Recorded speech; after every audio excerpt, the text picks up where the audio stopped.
O Senhor esteja convosco. Ele está no meio de nós. Proclamação do Evangelho de Jesus Cristo segundo João. Glória a vós, Senhor. Naquele tempo, estando à mesa com seus discípulos, Jesus ficou profundamente comovido e testemunhou: em verdade vos digo, um de vós me entregará. Desconcertados, os discípulos olhavam uns para os outros, pois não sabiam de quem Jesus estava falando. Um deles, a quem Jesus amava, estava recostado ao lado de Jesus. Simão Pedro fez-lhe um sinal para que ele procurasse saber de quem Jesus estava falando. Então o discípulo, reclinando-se sobre o peito de Jesus, perguntou-lhe: Senhor, quem é? Jesus respondeu: é aquele a quem eu der o pedaço de pão passado no molho. Então Jesus molhou um pedaço de pão e deu a Judas, filho de Simão Iscariotes. Depois do pedaço de pão, Satanás entrou em Judas. Então Jesus lhe disse: o que tens a fazer, executa-o depressa. Nenhum dos presentes compreendeu por que Jesus lhe disse isso. Como Judas guardava a bolsa, alguns pensavam que Jesus lhe queria dizer: compra o que precisamos para a festa, ou que desse alguma coisa aos pobres. Depois de receber o pedaço de pão, Judas saiu imediatamente. Era noite. Depois que Judas saiu, disse Jesus: agora foi glorificado o Filho do Homem, e Deus foi glorificado nele. Se Deus foi glorificado nele, também Deus o glorificará em si mesmo e o glorificará logo. Filhinhos, por pouco tempo estou ainda convosco. Vós me procurareis, e agora vos digo, como eu disse também aos judeus: para onde eu vou, vós não podeis ir. Simão Pedro perguntou: Senhor, para onde vais? Jesus respondeu-lhe: para onde eu vou, tu não me podes seguir agora, mas me seguirás mais tarde. Pedro disse: Senhor, por que não posso seguir-te agora? Eu darei a minha vida por ti. Respondeu Jesus: darás a tua vida por mim? Em verdade te digo, o galo não cantará antes que me tenhas negado 3 vezes. Palavra da salvação. Glória a vós, Senhor. Minha boca anunciará, vossa justiça anunciará, vossa justiça. Minha boca anunciará, vossa justiça anunciará, vossa justiça. Ave Maria, cheia de graça, o Senhor é convosco. Bendita sois vós entre as mulheres, e bendito é o fruto do vosso ventre, Jesus. Santa Maria, Mãe de Deus, rogai por nós, pecadores, agora e na hora de nossa morte. Amém. Amém? Eu disse que a pregação ia continuar na missa de hoje, né? Quem estava na pregação de hoje à tarde. Porque você vê que no Evangelho de hoje a igreja traz a traição de Judas. Mas não traz só a traição de Judas, mas traz também outros personagens, como Pedro e como João. Eu quero começar essa homilia com a primeira leitura,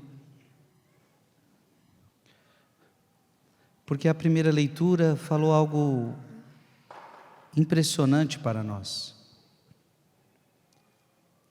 Ouvi com atenção, prestai atenção.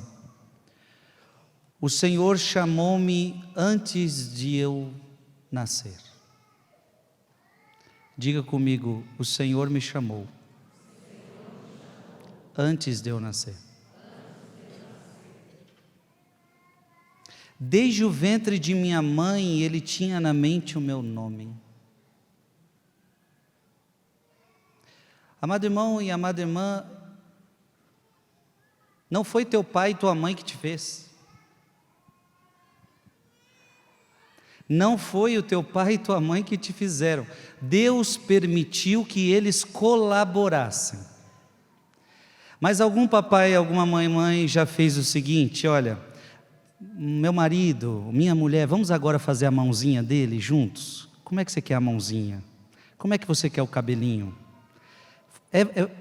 Levanta a mão os pais aqui, levanta a mão os pais. Vocês fizeram o filho de vocês fizeram as mãozinhas, os pezinhos, o coraçãozinho. Aí teve um momento que vocês falaram assim: agora vamos fazer o coraçãozinho dele bater? Foram vocês? Papai e mamãe, vocês sabem o exato momento que o seu filho foi concebido no seu ventre, mãe? Concebido no ventre da sua mulher, pai? Você sabe exatamente o momento? Quando um filho chegou, você nem sabe que ele tinha chegado. Demorou alguns dias, demorou algum tempo para você se tocar que tinha uma vida dentro de você. Vocês colaboraram com Deus, mas não foram vocês que fizeram esta criança. E isso eu estou falando a nível de corpo, mais ainda se eu for falar a nível de alma. Porque toda vida humana é corpo e alma. Então é Deus que infunde a alma, é Deus que infunde, dá o sopro de vida. Na verdade, aquilo que nós lemos em Gênesis, aonde, se eu não me engano, capítulo 1, versículo 26, Deus fez o homem à sua imagem e semelhança, e diz a palavra que Ele modelou o homem com as suas próprias mãos. Parece-me que isto ainda continua acontecendo. É Deus quem modela aquela criança, é Deus quem dá as mãos, é Deus quem dá os olhos, é Deus quem dá o corpinho, é Deus quem dá a alma, é Deus quem faz tudo, é Deus quem coloca o hálito de vida, é Deus quem dá a vida. Portanto, a vida é um grande e maravilhoso dom de Deus. O ser humano só foi permitido colaborar, mas quem dá a vida é Deus. Por isso que você é bonito desse jeito. Olha para quem está do seu lado e diga: por isso que tu é bonito desse jeito. Dá uma valorizada nele aí, que às vezes ele está cabisbaixo.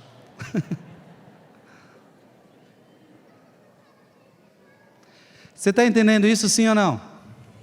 Quem te formou? Quem te criou? Quem te modelou? E olha o que a Bíblia em Isaías está dizendo para nós. Vamos repetir. O Senhor chamou-me antes de eu nascer. Então, antes de você nascer, Deus já tinha te desejado. Hoje eu vou usar a Bíblia na missa. Quem tem a Bíblia, abra. Geralmente não traz Bíblia para a missa, né? Azar o seu. Efésios capítulo 1.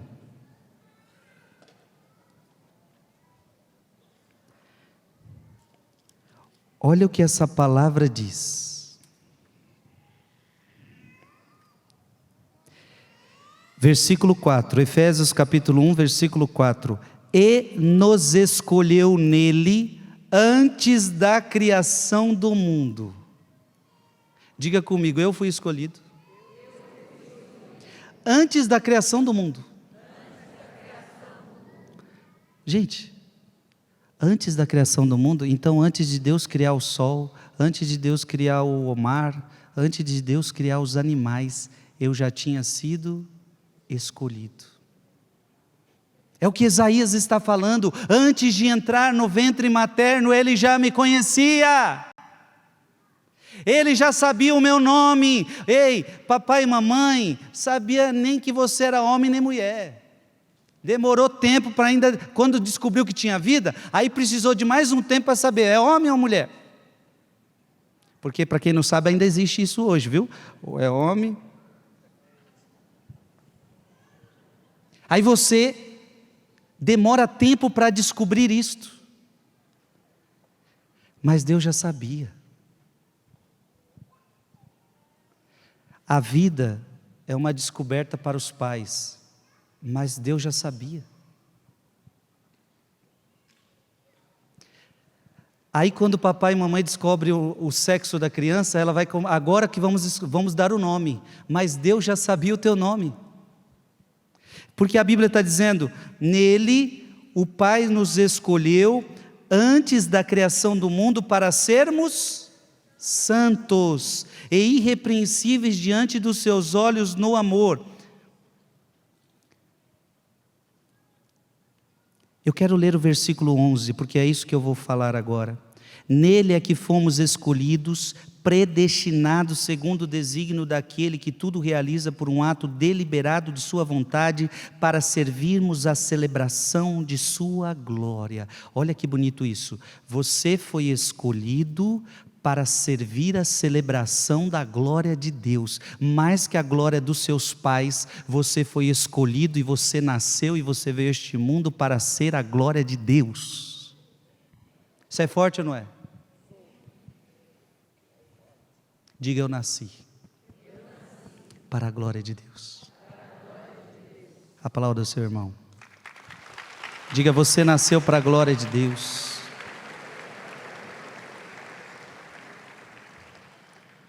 Vamos voltar para Isaías?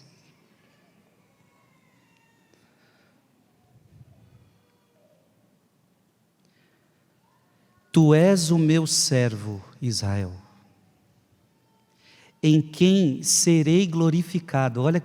Por isso que eu estou trazendo tudo isso. Olha o que o livro de Isaías está falando. Antes de você entrar no ventre de minha mãe, ele tinha na mente o meu nome. Tu és o meu servo Israel, em quem serei glorificado. Então preste atenção nessa palavra. Deus quer ser glorificado através da sua vida. A sua vida serve para glorificar a Deus. Por isso que começou dizendo, Ele nos escolheu para que sejamos santos, porque só tem um jeito de glorificar a Deus que é santo, se você for santo, se você caminhar na santidade, se você caminhar na justiça, se você caminhar no pecado, você glorifica o demônio, se é que pode se dizer isso. Uma vida de pecado é uma vida para o demônio. Uma vida de pecado alegra Satanás. E ninguém nasceu para isso, você nasceu para uma vida de santidade, e uma vida de santidade glorifica a Deus. Estamos aqui em cima, aqui embaixo, tem o corpo do Monsenhor Jonas Abib. Esse homem glorificou a Deus com a sua vida. Glorificou a Deus com a sua vida.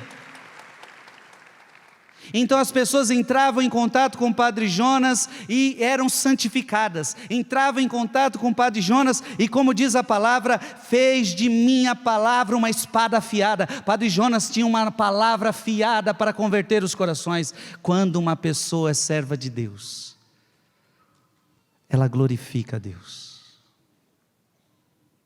Eu nasci para glorificar a Deus. Eu posso te perguntar? Sua vida tem glorificado a Deus? Ou tua vida, se é que pode se dizer isso, tem glorificado o capeta? Tem alegrado a Deus ou alegrado o encardido?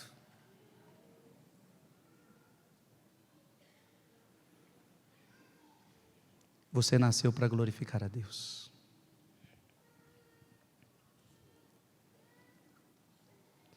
E agora diz o Senhor, Ele que me preparou desde o nascimento, olha que coisa linda, Ele te preparou desde o nascimento para ser seu servo. Ai, que coisa linda. Ele preparou o Frei Gilson antes do Frei Gilson nascer para que eu fosse servo dele. Eu demorei 14 anos da minha vida para entender isso. Ô, cabeça dura que eu sou. Quanto tempo você demorou na vida para entender isso, que você nasceu para ser servo de Deus? A gente não nasceu para ser servo desse mundo, nós não nascemos para ser servo do inimigo, nós nascemos para sermos servos de Deus. Por isso não tenha medo de servir a Deus, e para isso vá contra o mundo, e digo mais, no mundo que a gente está vivendo, você tem que ir até contra a sua própria família, até muitas vezes contra o teu próprio sangue. É por isso que Jesus falou, na mesma casa eu vou trazer guerra, porque pai vai ficar contra filho, filho vai ficar contra pai, porque agora até dentro da sua casa tem gente que fala, você está servindo a Deus demais. Aí você tem que falar para ele, foi para isso que eu nasci, meu filho. Eu nasci para isso. Desculpa, mas sim, nessa terra você vai trabalhar, você vai ser engenheiro, você vai ser médico, você vai ser Uber, vai ser padeiro, vai ser pedreiro, você vai ser alguma coisa neste mundo, mas deixa eu te falar, você não nasceu só para isso. Imagina Deus te colocar nessa terra, e qual é o plano de Deus para você? O plano de Deus é que eu seja uma médica, um médico, um engenheiro. Você acha que só seria isso o plano de Deus para a sua vida? Isso é coisa deste mundo, meu filho. Que bom que você é médico, porque como médico você ajuda muita gente, como engenheiro você ajuda muita gente. Aliás, a sua profissão deveria ser usada para servir pessoas, e só aí ela é digna, só aí ela também dá glória a Deus. Mas você nasceu muito mais do que isso, você nasceu para ser servo de Deus. Quem me acompanhou os 40 dias na quaresma, nas pregações, eu fiz a pregação, nós fizemos meditações sobre a vida de Moisés, e a última pregação a gente falou sobre a morte de Moisés, e na morte de Moisés, Deuteronômio capítulo 34, diz que Moisés morreu, e a Bíblia diz, e Moisés morreu como servo de Deus. Feliz de você que vai chegar no dia do teu morte, no dia que você vai ter que entrar dentro desse caixão, querendo ou não querendo, gelado. Os vermes alegres que vai te comer.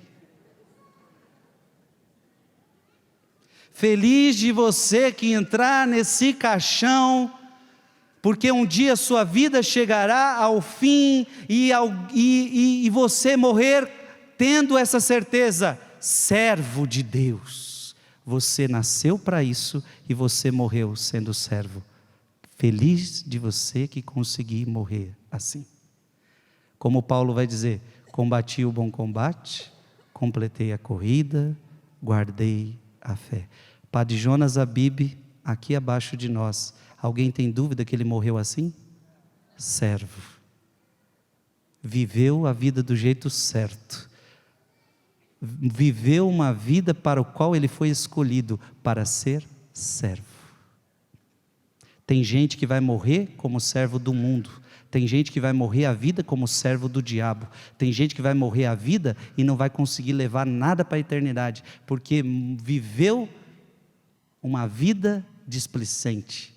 Você nasceu para ser servo. Gente, este é o segredo da vida. Diga comigo, este é o segredo da vida.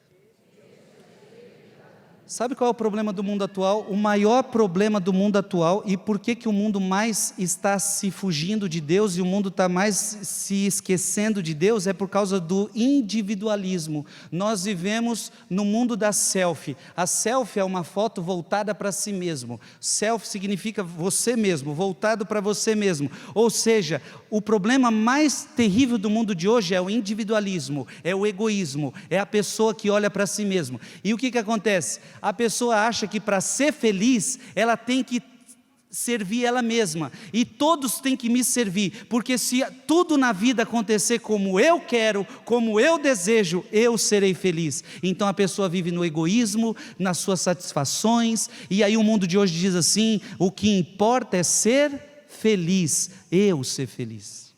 E ela acha que para ser feliz, ela tem que ser servida, sendo que é totalmente contrário.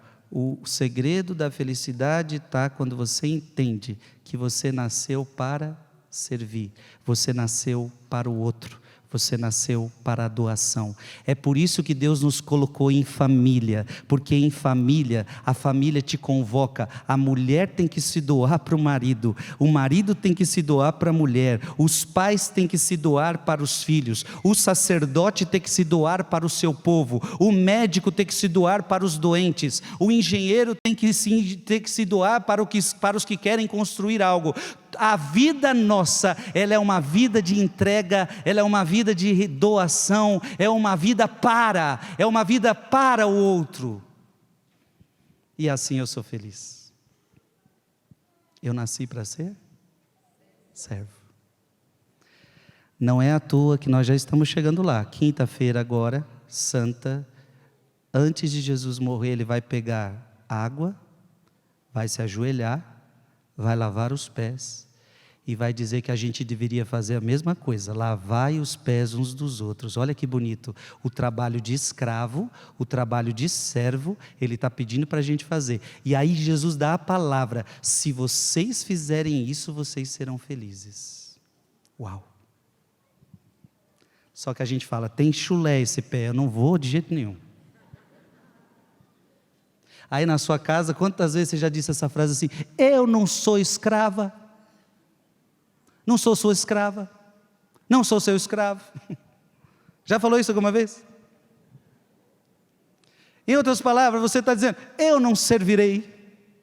E veja que esse eu não servirei lembra de quem? Do capetão. Porque foi Lúcifer o primeiro que disse, eu não servirei. E essa criança? Como é seu nome? Mariana. Mariana? Que coisa linda. Está ouvindo a pregação do Frei? Quantos anos você tem? 6. 6. Olha que coisa linda. Você nasceu para servir, viu?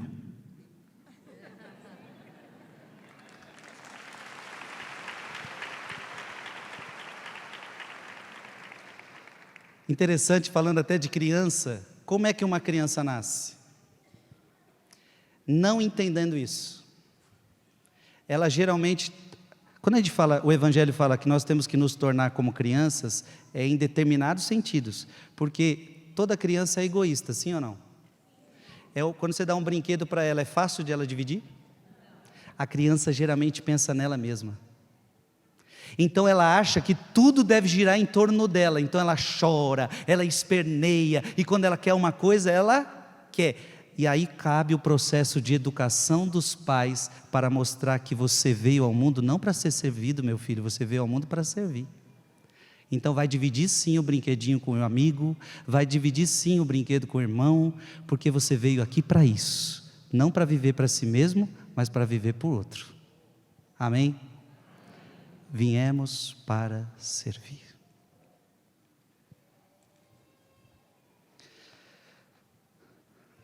Essa primeira leitura está nos trazendo essa grande realidade.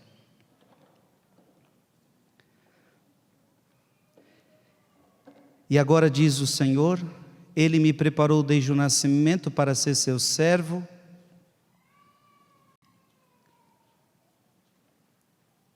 E agora eu quero, agora sim, adentrar no Evangelho. Porque então significa que Judas foi criado para quê? Para ser servo.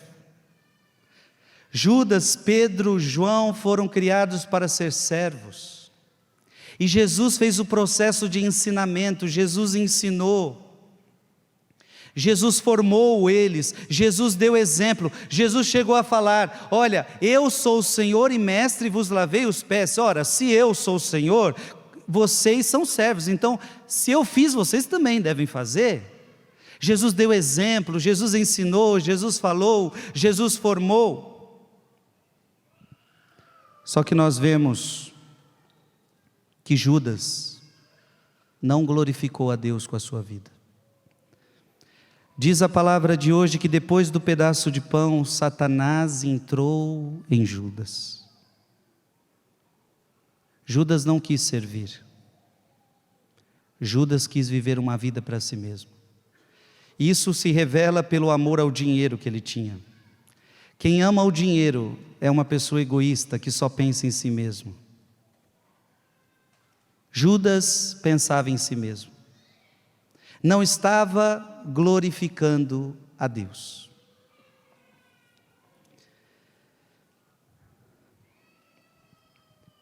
Irmãos e irmãs, nós estamos na Semana Santa. E a Semana Santa nos mostra uma realidade terrível. A realidade de que o demônio espreita a nossa vida. Porque, preste atenção, você nasceu para ser servo, você nasceu para ser santo, você nasceu para glorificar a Deus e você nasceu para o céu, amém? Diga comigo forte, eu nasci para o céu.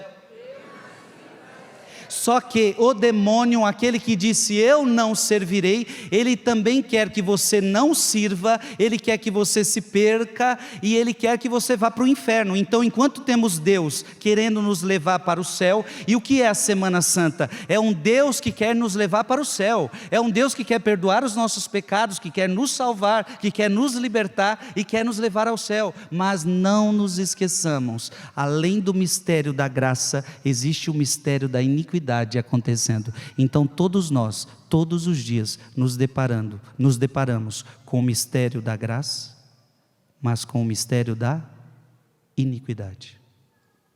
E o que nós estamos vendo no Evangelho de hoje? O mistério da graça acontecendo, mas o mistério da iniquidade acontecendo, porque Satanás busca a sua perdição. Meu irmão e minha irmã, não se esqueça disso, Satanás busca a sua perdição.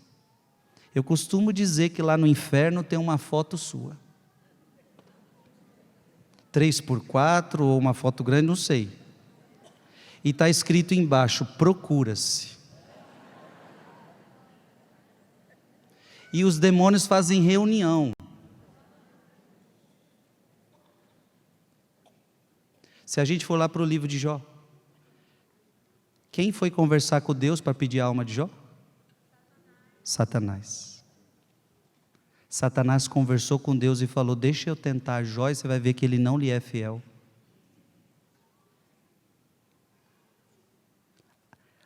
Quem tem a Bíblia, abre a sua Bíblia em 2 Pedro.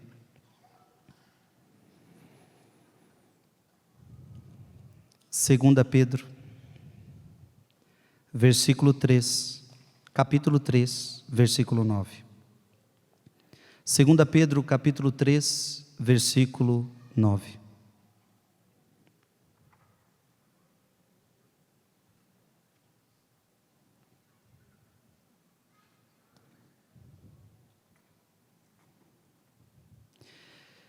O Senhor não retarda o cumprimento de sua promessa, como alguns pensam, mas usa da paciência para convosco. Esse versículo que eu quero. Não quer que alguém pereça, ao contrário, quer que todos se arrependam. Olha que coisa linda. Deus não quer que você pereça, pelo contrário, Ele quer que todos se arrependam. Meus amados irmãos, o diabo quer a sua perdição, mas Jesus quer a sua salvação, e para você se salvar só tem um jeito, arrependimento. Então Ele quer o seu arrependimento, amém? Abra sua Bíblia em Lucas 22. Lucas 22, 31. Simão, Lucas 22, 31. Simão, Simão. Jesus está falando com Pedro. Simão, Simão, eis que Satanás vos reclamou para vos peneirar como trigo. Mas eu roguei por ti, para que a tua confiança não desfaleça, e tu por tua vez confirma os teus irmãos. Meus irmãos, o que está acontecendo aqui? Jesus está tendo uma conversa sincera com Pedro, e está dizendo, Pedro, deixa eu te falar uma coisa, Satanás pediu tua alma, Satanás pediu sua vida. E por que vocês acham que Satanás pediu a alma de Pedro? Pedro seria quem na igreja? tinha uma missão importante. Era o primeiro Papa. O diabo já sabe o potencial que nós podemos ser. O diabo pede a alma de Pedro e Jesus fala, ou seja, o que eu quero mostrar para vocês? O diabo quer a nossa perdição. Só que olha o que Jesus falou, eu rezei por ti, Pedro. Irmãos e irmãs, Jesus é o nosso intercessor. Eu quero que você entenda que Jesus reza por você dia e noite.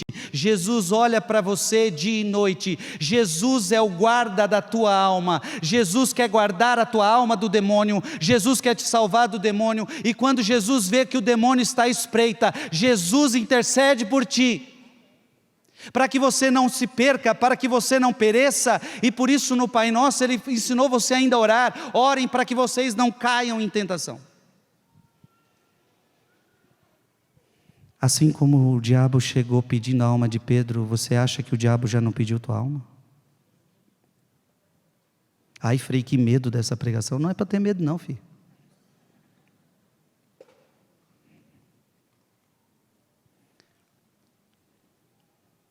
O diabo quer a sua destruição. Está vindo na minha cabeça agora momentos na minha vida, há muitos anos atrás. Eu não quero nem contar aqui para vocês os fatos, mas há muitos anos atrás, do diabo tentando destruir minha vida. Há anos atrás o diabo já falava. E eu nem era padre ainda, nem era padre. Mas o diabo já sabe que eu queria ser um servo de Deus e não dele. Então o diabo vai fazer de tudo para tentar destruir. O diabo vai fazer de tudo para destruir. E posso te falar mais uma coisa? Quanto mais servo de Deus você for, quanto mais santo você for, quanto mais fiel a Deus você for, o diabo vem com mais força ainda, porque para destruir um santo, para destruir um verdadeiro servo, ele precisa vir com mais força. É aqueles que são mais servos, é o que eles mais querem, o que ele mais quer. E nunca nos esqueçamos, e aqui eu quero falar para todos os leigos, nunca se esqueçam que os prediletos do demônio sempre foram e sempre serão os sacerdotes, esses nós que estamos aqui no altar. Porque são esses que perdoam os pecados de vocês. São esses que atualizam a missa, o Calvário para vocês. São os padres que tiram as pessoas do inferno e colocam as pessoas no céu. O diabo luta para conquistar cada sacerdote. E eu estou só falando isso para dizer a cada um de vocês. Eu como padre digo, não pense que viver o que a gente vive é fácil. A gente está em confronto direto com o demônio todos os dias. Não que vocês não estejam. Mas nós estamos numa posição diferente, num ministério diferente, e eu estou falando isso para vocês porque o que nós temos de gente hoje falando mal de padre, falando mal de bispo não está escrito. Está faltando você entender que quem quer os padres, quem quer os bispos é Satanás, e é preciso se levantar um povo que ora pelos seus sacerdotes, que ora pelos seus ministros, que jejua pelos seus ministros. Então, se você entende esse combate espiritual, em vez de você perder tempo na crítica, porque é perda de tempo, em vez de você ficar perdendo tempo na crítica, ora por esse sacerdote.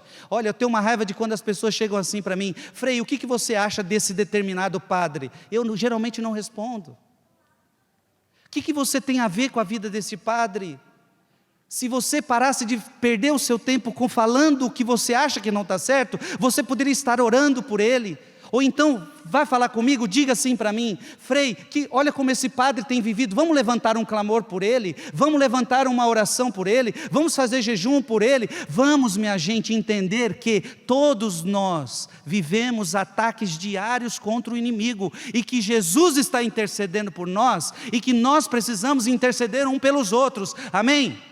Quando eu vejo que o demônio está à tua espreita, eu preciso ajoelhar e orar por você, eu preciso exortar você. Você, quando vê o demônio na minha espreita, você precisa orar e interceder por mim, porque a oração, ela tem capacidade de salvar as pessoas da tentação do demônio. A tua oração pode salvar um sacerdote, a tua oração pode salvar o teu filho, a tua oração pode salvar o teu casamento.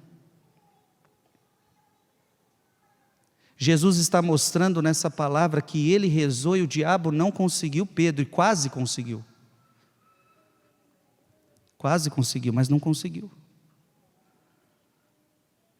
Porque Jesus orou por Pedro. Amém? Eu quero que você entenda que o diabo é forte.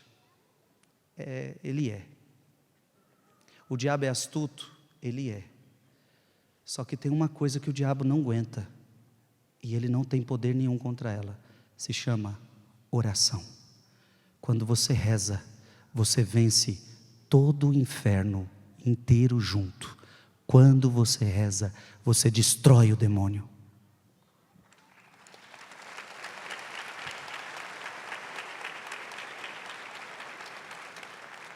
Se nós fôssemos olhar a vida de Padre Pio de Pietrelcina, um homem atacado pelo demônio, sim ou não? A história diz, e nós sabemos, que os confrades dele, de madrugada, via Padre Pio gritando. E gritando por quê? Porque estava sendo jogado de um canto para o outro. O demônio pegava o Padre Pio, jogava ele da cama, jogava ele na parede. Cachorro endemoniado aparecia para atacar Padre Pio. E Padre Pio era um homem que não largava rosário, rezava mais de 30 terços por dia. Um homem que vivia na capela, um homem que vivia confessando, um homem que celebrava a sua missa, um homem que vivia pregando a palavra, um verdadeiro servo de Deus. E perguntaram para ele: Padre Pio, quando você morrer, como é que você quer ser conhecido? E ele dizia: eu quero ser conhecido como um frade que reza.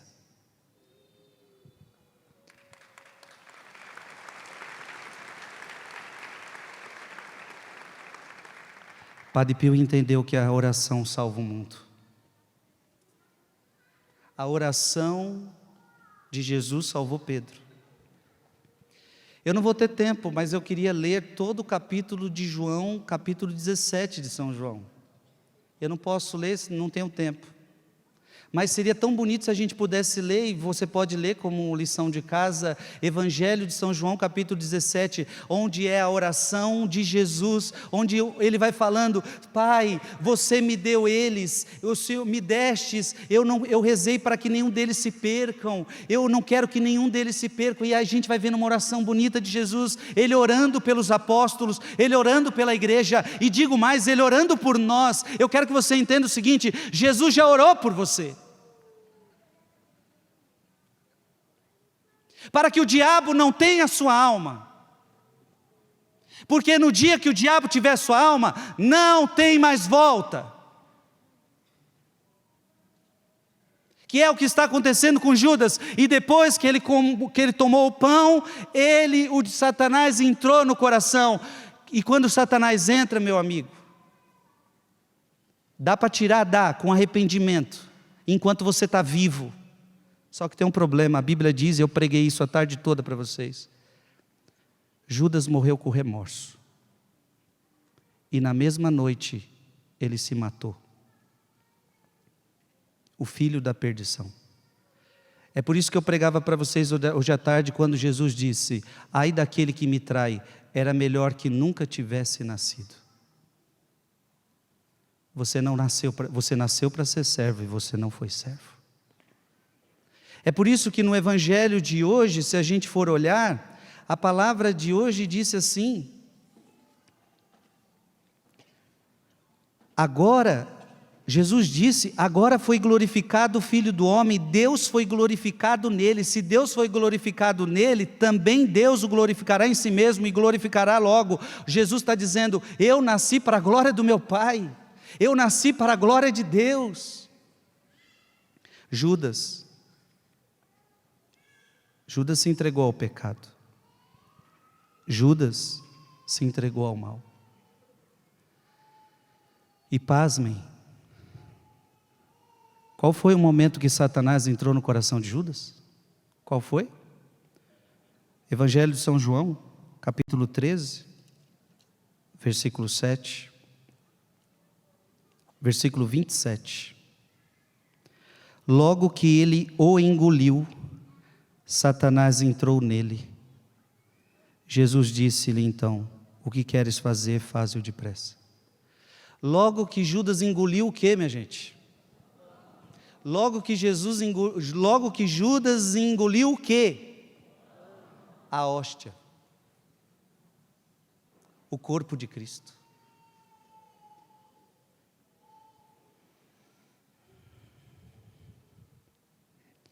O diabo quer que a gente negue Jesus. Olha o que está acontecendo. O mistério da traição acontece dentro da primeira missa da história. O mistério da traição acontece dentro da primeira missa. Cuidado, nem todos os que comungam provam que são fiéis a Deus. E poderia também dizer, o diabo também quer os que comungam. O diabo também quer os que vêm à missa, porque tem gente que parece que diz assim, eu estou livre porque eu venho na missa, eu vou na missa. Só que não adianta vir na missa e ser ladrão, filho. Esse é o problema que você tem que entender. Tem muita gente. Qual era o problema de Judas? Judas ia para a missa, foi para a primeira missa, foi lá direitinho, bonitinho, mas era ladrão. Qual é o problema de muito católico hoje? Vai na missa até, graças a Deus, vai na missa, continua ainda, meu filho, para a missa, que é o mistério da nossa salvação, mas o problema é que você vai na missa, mas você é adúltero também. O problema é que você vai na missa e rouba também. O problema é que você vai na missa e é um mentiroso. O problema é que você vai na missa, é um fornicador, fica tendo relação sexual fora do casamento, sem a bênção de Deus. Esse é o teu problema, é que você vai na missa, mas não muda de vida, não deixa a missa mudar você. Posso falar? Posso falar? Nem todos que vão para a missa vão para o céu.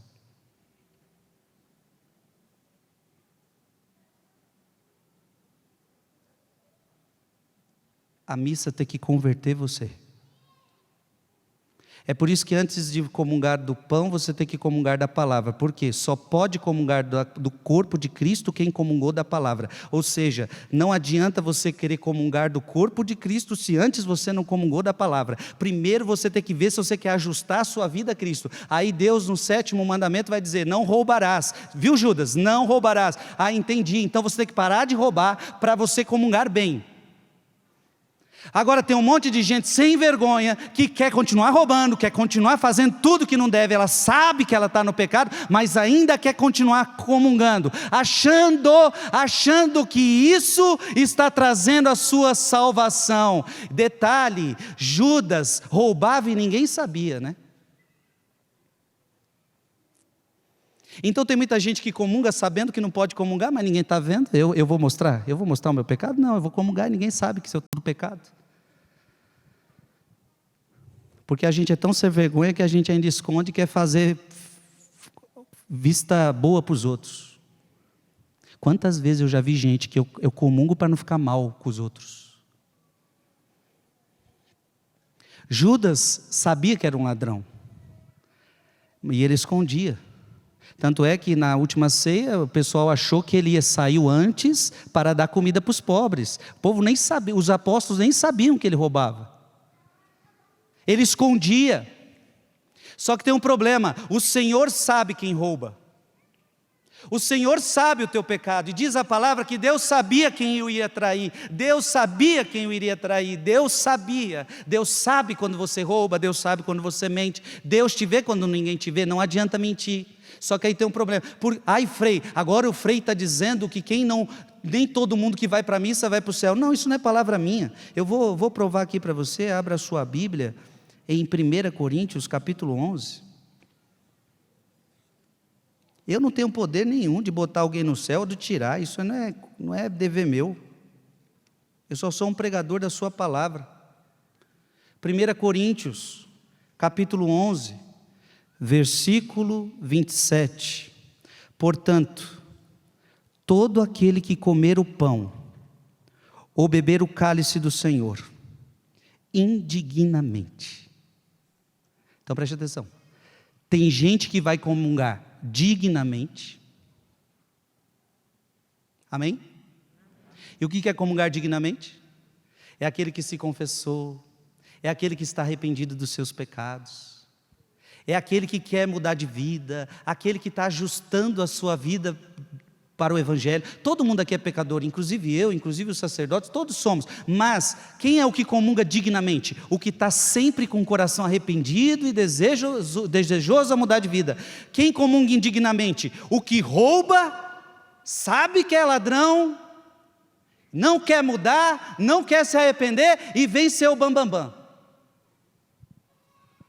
Está comungando indignamente. Preste atenção. Portanto, todo aquele que comer o pão ou beber o cálice do Senhor indignamente será culpável do corpo e do sangue do Senhor. Isso é palavra do Frei Gilson? Isso é palavra do Frei Gilson? Que cada um examine-se a si mesmo. Judas deveria ter se examinado. E assim coma desse pão e beba deste cálice. Aquele que o come, mas mesmo assim você quer comer? Mesmo assim você quer beber? Ok. Aquele que o come e o bebe sem distinguir o corpo do Senhor, come e bebe a sua própria condenação. Judas comeu e bebeu a sua salvação ou a sua condenação? Nem todo aquele que vai para a missa significa que vai ser salvo. Cuidado para você não comungar a sua condenação. Frei, essa é uma palavra que espanta as pessoas. Não, essa é uma palavra que faz as pessoas viverem a missa do jeito certo. E não como teatro, e não como uma brincadeira, e não como a casa da mãe Joana. Aqui é a casa do Senhor, e todo mundo tem que se preparar para receber o Santo dos Santos, amém? Todo mundo tem que se preparar. Então essa palavra, Frei, está dispersando as pessoas. Não, essa palavra está dizendo: venham pecadores, venham, todo mundo pode entrar, todos os pecadores venham à missa, mas com arrependimento, com desejo de mudança. Se você rouba, não roube mais. Se você adultera, não adultere mais. A igreja está aberta para todos. Veja, não precisa fazer inscrição, não precisa pagar. A igreja nunca colocou uma cobrança para participar de uma missa. Agora não pode participar da missa de qualquer jeito, achando que com isso a cabeça está tranquila, está tudo bom, continuo minha vida de qualquer jeito e está tudo bom. Não, não está tudo bom. Comungar dignamente, amém? Diga comigo: eu não quero ser um traidor. Eu não posso ser um traidor. Para a gente já ir terminando, a palavra de Deus hoje em João capítulo 13, versículo 30, disse algo terrível. Depois fala que da traição de Judas, a palavra diz: era noite. Era. Quando a Bíblia diz isso, depois da traição, ela está querendo dizer que Judas escolheu as trevas. Judas estava na luz, mas Judas preferiu as trevas. Podemos nos lembrar do Evangelho de São João, capítulo 1, e Jesus era a luz do mundo e veio para iluminar, mas os homens preferiram as trevas à luz. Judas preferiu as trevas à luz. Irmão, irmã, a luz está aqui. A luz é Jesus, a missa é a luz, a confissão é a luz, mas muitas vezes a humanidade prefere as trevas. Eu digo para você: saia das trevas, saia das trevas, saia das trevas, porque Jesus é luz e nele não há treva alguma, diz a palavra. Se a gente fosse em Efésios capítulo 5, versículo 8, diria: outrora erais trevas, mas agora sois luz, amém? Outrora eras trevas, mas agora sois luz. João capítulo 12, versículo 35, vai nos dizer que aqueles que estão nas trevas não sabem para onde estão indo. Judas, você não sabe para onde você está indo para o buraco, você está indo para a perdição.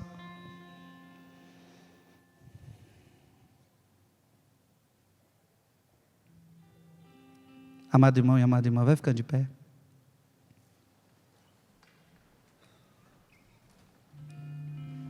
Diga comigo, eu nasci para ser servo. Eu nasci para ser serva. Eu nasci para estar na luz. Eu nasci para estar na luz. Nessa Semana Santa, é preciso que a gente tire as trevas do nosso coração. É preciso que nós façamos boas confissões. E qual é o desejo da igreja? Ao menos uma vez por ano você se confesse na Páscoa. Então, é o mínimo, né? O mínimo. Chegou esse mínimo. A pergunta é, será que todos os católicos se confessaram? Preferiram as trevas à luz. Irmão e irmã, no evangelho de hoje, nos falou 3 personagens: Judas, Pedro e João. Judas traiu e foi para a perdição. Judas negou, Pedro negou, se arrependeu e se tornou o primeiro papa da igreja. João, sempre fiel, reclinou sua cabeça no coração de Jesus. Ele era o discípulo mais atento ao coração de Jesus, ouvia o desejo do coração de Jesus, foi o mais fiel, e a prova disso é que foi o único que ficou na cruz com o Senhor. Amém? Amém. Quem você quer ser? Você quer ser João? Seja João. Tem horas que nós somos Pedro, só não seja Judas, meu filho.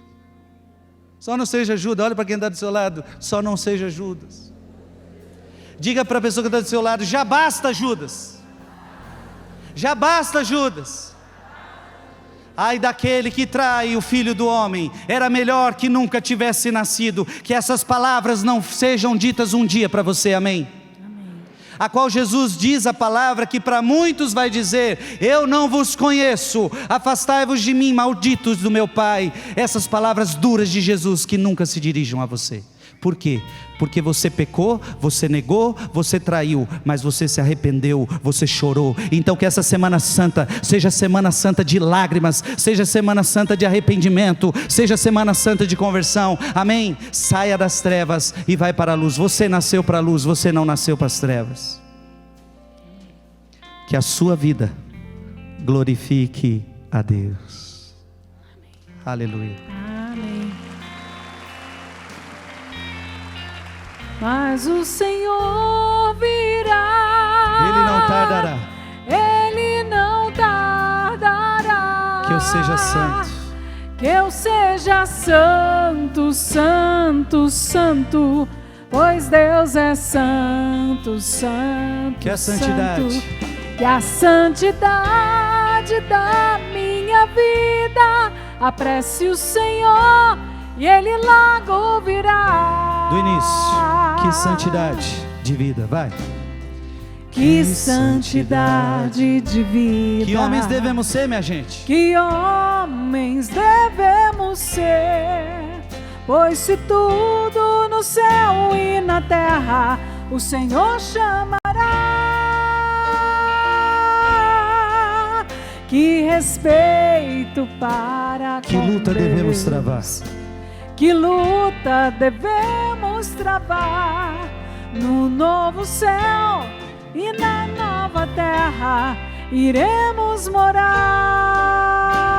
Pega teus braços, somos Senhor tua igreja, vai! Somos Senhor tua igreja, que aguarda e apressa a tua vinda gloriosa. Que o Senhor nos encontre em paz, puros e santos, que é feito da sua promessa. Perguntam e zombam de Deus, mas o Senhor virá, Ele não tardará.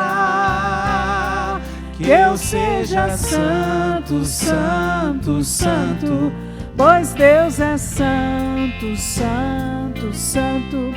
Que a santidade da minha minha vida. Apresse o Senhor e Ele logo virá. Ergue teus braços. Mas o Senhor o quê? Virá. O Senhor virá? Virá. Você acredita nisso? Sim. Eu termino dizendo isso. O diabo quer a sua perdição. Você entendeu isso? Tem um problema que se agrava. Apocalipse capítulo 12. Se eu não me engano, versículo 12. O demônio desceu para vós, cheio de grande ira. Ele não desceu bonzinho, não. Cheio de grande ira. Só que tem um detalhe. Sabendo que pouco tempo lhe resta. Aqui agrava a situação. Porque ele não tem muito tempo. Porque quando você tem tempo, sabe quando você tem que arrumar a sua casa e você tem muito tempo? Aí você enrola, você senta no sofá, você vai para cá, vai para lá, você tem tempo. Vai com calma. Então se o diabo tivesse tempo, ele ia com calma. Mas ele tem pouco tempo. E quando a gente tem pouco tempo, tem que fazer rápido, tem que fazer com pressão, tem que fazer com força. É por isso que o diabo disse a palavra: ele desceu para vós cheio de grande ira, sabendo que pouco tempo lhe resta. Então eu digo para vocês, o diabo não está para brincadeira, e os cristãos aí estão vivendo uma vida de brincadeira. Chegou a hora de parar de brincar, chegou a hora de você entender que é combate espiritual. Vocês lutam não contra homens, mas contra principados e potestades. Está na hora de você assumir o seu papel, está na hora de você assumir o seu lugar dentro da sua casa, do seu casamento, da sua família, do seu sacerdócio. Está na hora de a gente assumir a nossa religião, a nossa igreja católica, apostólica, romana. Está na hora de a gente ser quem a gente deve ser. Por quê? Mas o Senhor virá, Ele não dará. Eu seja santo, santo, santo, pois Deus é santo, santo, santo. Que a santidade da minha vida apresse o Senhor e Ele